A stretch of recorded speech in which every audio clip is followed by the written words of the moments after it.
Every cell in a body has a system that controls its growth, interaction with other cells, and even its lifespan. When certain cells lose that control and grow in a way that a body can no longer regulate, it's called cancer.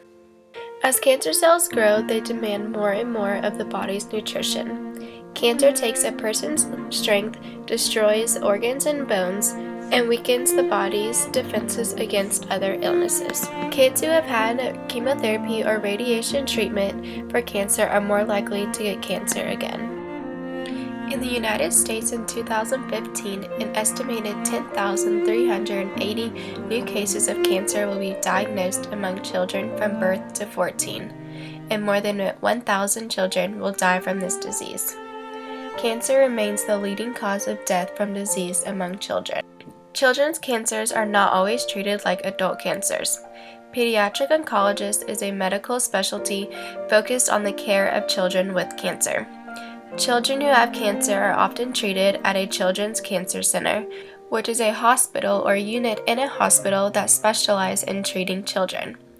Most of these centers treat patients up to the age of 20. These doctors and health professionals at these centers have special training to give complete care. There are many types of cancer treatments. The type of treatment the child receives will depend on the type of cancer and how active it is. Children's bodies have different effects on the treatments than adult bodies, and they may respond differently to drugs that control symptoms in adults. The causes of most childhood cancers are unknown.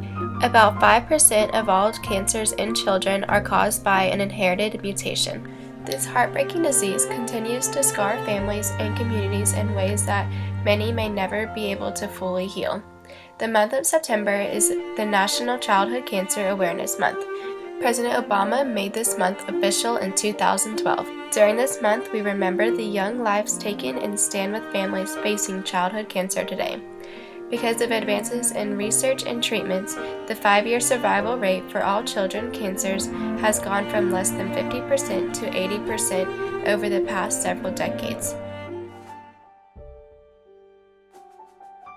Mary Elizabeth Parris was a happy and healthy 11-year-old girl in the spring of 2014 until she was diagnosed with AML cancer, the most rare and aggressive form of leukemia. Her cancer was too aggressive to only do chemotherapy, so they planned for a bone marrow transplant. Her brother was the perfect match. 6 weeks after her bone marrow transplant, she relapsed. Her options were very limited in Atlanta, so they traveled to St. Jude in Memphis, Tennessee. The chemotherapy here worked and she was soon in remission, but then a leukemia tumor was found on her spine. Mary Elizabeth will now receive another transplant from her dad. This time she developed a severe fungal infection that was too difficult to treat and had many procedures. She was put into a medically induced coma for 6 days. She overcame this and was sent home. Then soon enough ended up back at St. Jude for an experimental treatment and getting her third bone marrow transplant from her mom. Soon after this, Mary Elizabeth's health was declining and her cancer was becoming untreatable. The doctors prepared them for what was going to come, even though the family did not want to accept it. The next morning, on September 2, 2015, Mary Elizabeth Parris was gone. 1 in 285 children in the U.S. will be diagnosed with cancer by the time they are 20 years old. Cure Childhood Cancer is a non-profit organization established in 1975 with a mission to save lives. At the time, there was a 10% survival rate, but Cure has helped increase that rate to 80%. However, nothing under 100% is good enough. Their targeted therapies focus on cancer cells, keeping surrounding healthy cells safe and unharmed. The goal of targeted therapy is to spare the late effects. 2/3 of childhood cancer patients will have long-lasting chronic conditions from treatment. Cure's future pediatric oncologists and researchers trained at Emory University School of Medicine.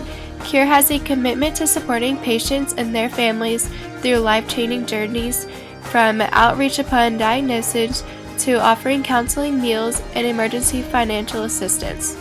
Cure is there for families for life. Cure is supporting 19 specific projects. mostly focused on finding effective treatments for the 20% of kids who do not survive. Volunteers are the heart and soul of CURE. You can volunteer today to make CURE a stronger organization.